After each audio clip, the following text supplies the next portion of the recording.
بیرون جهیز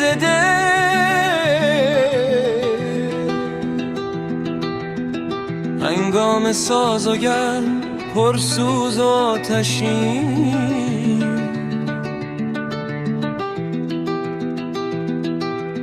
شبها بگاه تیرگی مرگ بار غم از گیر و دار دهر و از دست رنج ها،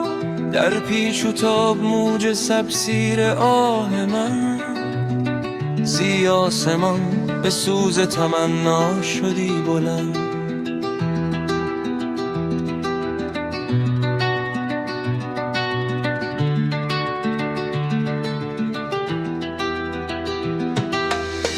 پر درد و شعله خیز تند و شرافزایی،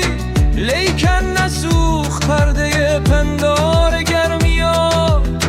برقی نزد شراراتن در نگاه من، نی سوختی سپر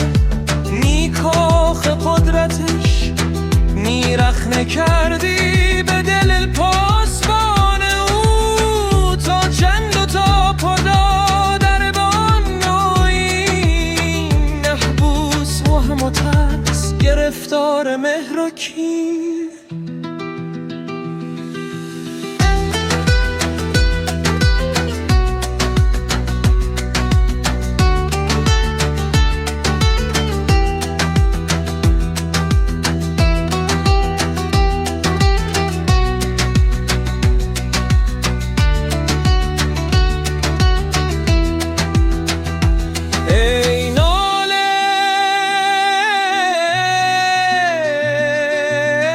یا خموش و یا آسمان بسوز،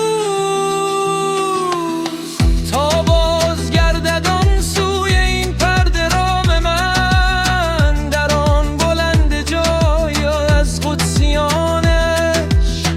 و از محرمان بزم حقیقت کنم سؤال، کایان که رستایی ز غوغای مروکین، آنجا چرا چنان اینجا چرا چنین.